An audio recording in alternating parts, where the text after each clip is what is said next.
choose? For my baby. Rub my seasoning. My name is Brad, and I'm a conservative Republican. Last summer, I happened to come across a video on the internet about the World Trade Center collapse on September 11th.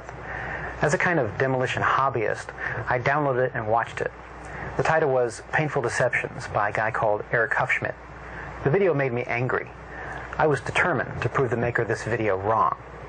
I purchased DVDs about 9/11 from CBS and PBS Nova, including one made by the Naudet brothers. These were considered the official videos. And after watching them carefully and researching thousands of websites and archives on the internet, literally not sleeping for an entire week, I realized that the official story, not Eric Hufschmidt's Painful Deceptions, was unprovable, unsubstantiated, absolutely wrong. What you're about to see is information you should already know.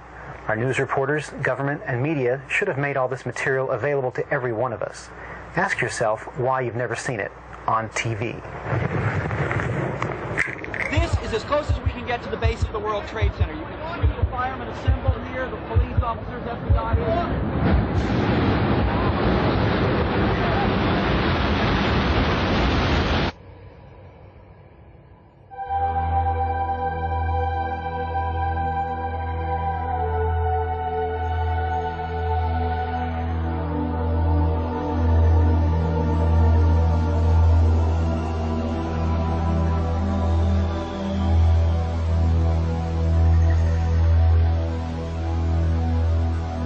On September 11th, we learned that 4 passenger planes were hijacked and taken radically off course.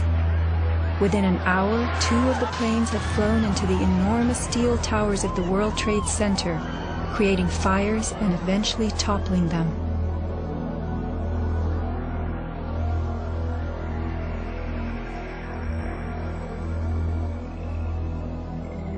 Dazed by the news, the American public soon believed the fires in the towers had burned so hot they caused the steel frames of the buildings to give way.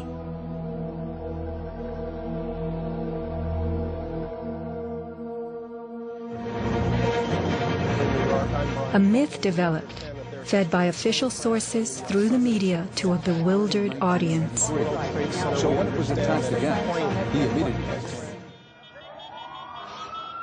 Elements of the myth. The impact of the airplanes, gallons of burning jet fuel, steel melting, the buildings failing and suddenly imploding. In a mere 10 seconds, 110 stories hurtled earthward, pulverizing into dust. We ran through the building. It went into the... Right from the start, on the street itself, the official story was born. Come out of nowhere and just scream right into the side of the Twin Tower, exploding through the other side. And then I witnessed both towers collapse, one first and then the second, mostly due to structural failure because the fire was just too intense.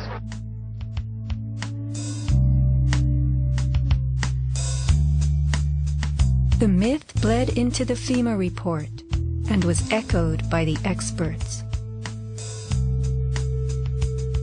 It was the combination of the impact load doing great damage to the building, followed by the fire, that caused collapse. John Skilling and Les Robertson were the structural engineers who designed the streamlined steel frames of the Twin Towers in the 1960s. Because a wayward Army bomber flew into the Empire State Building in 1945, the towers were built with skyscraper crashes in mind.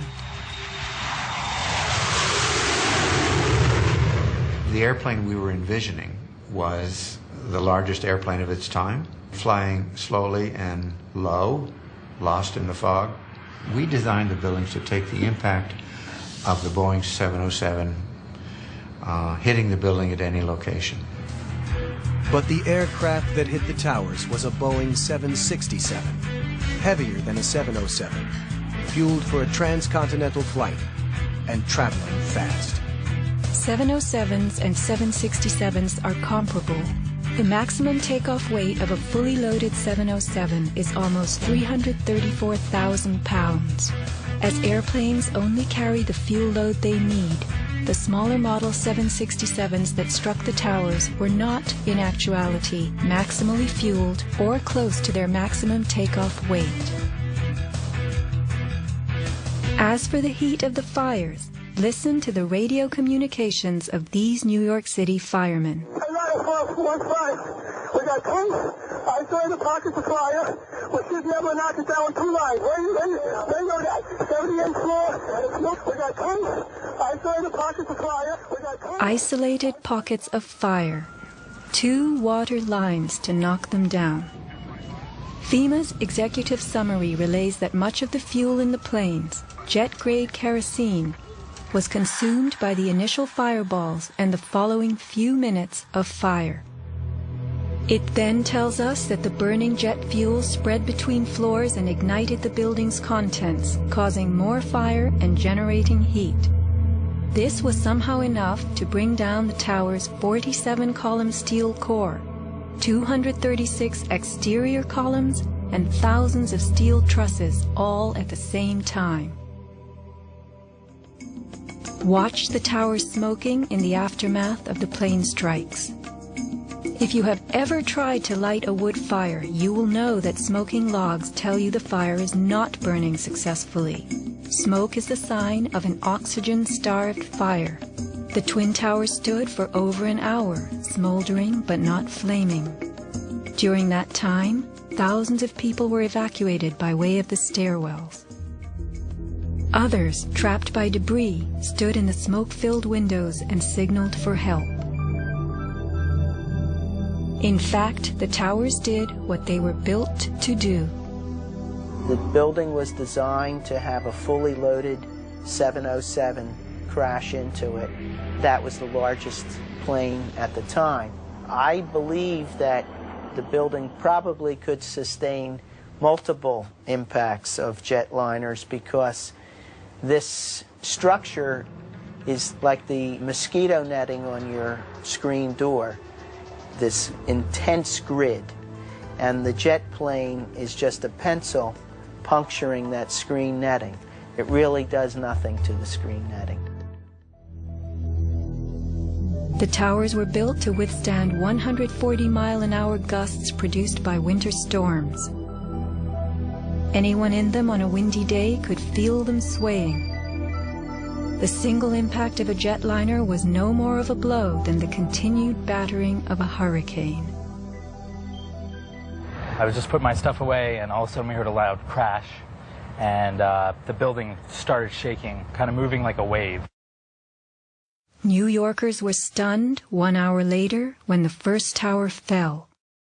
To the best of my knowledge, the considerations of the fuel in the airplane in terms of an explosion or a great fire was not considered. Now, we were not responsible for that aspect of the design. Imagine building expressly for airplane impact, but never thinking of the fuel.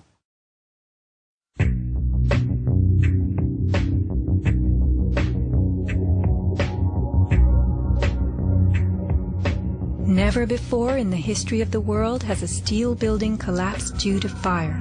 I have not seen, until recently, a protected steel structure that has collapsed in a fire.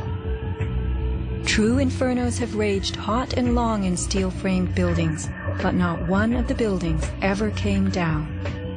In 1975, the World Trade Center's North Tower suffered a nighttime fire that flamed for 3 hours, spreading vertically from floor to floor. It burned twice as long as the fires of 9/11 without even a hint of a building collapse. In February 2005, the Windsor Tower in Madrid, a skyscraper undergoing reconstruction, sustained a 20-hour fire. This is what was left, a standing building strong enough to support a crane. Compare a 20-hour inferno to 90 minutes of smoke.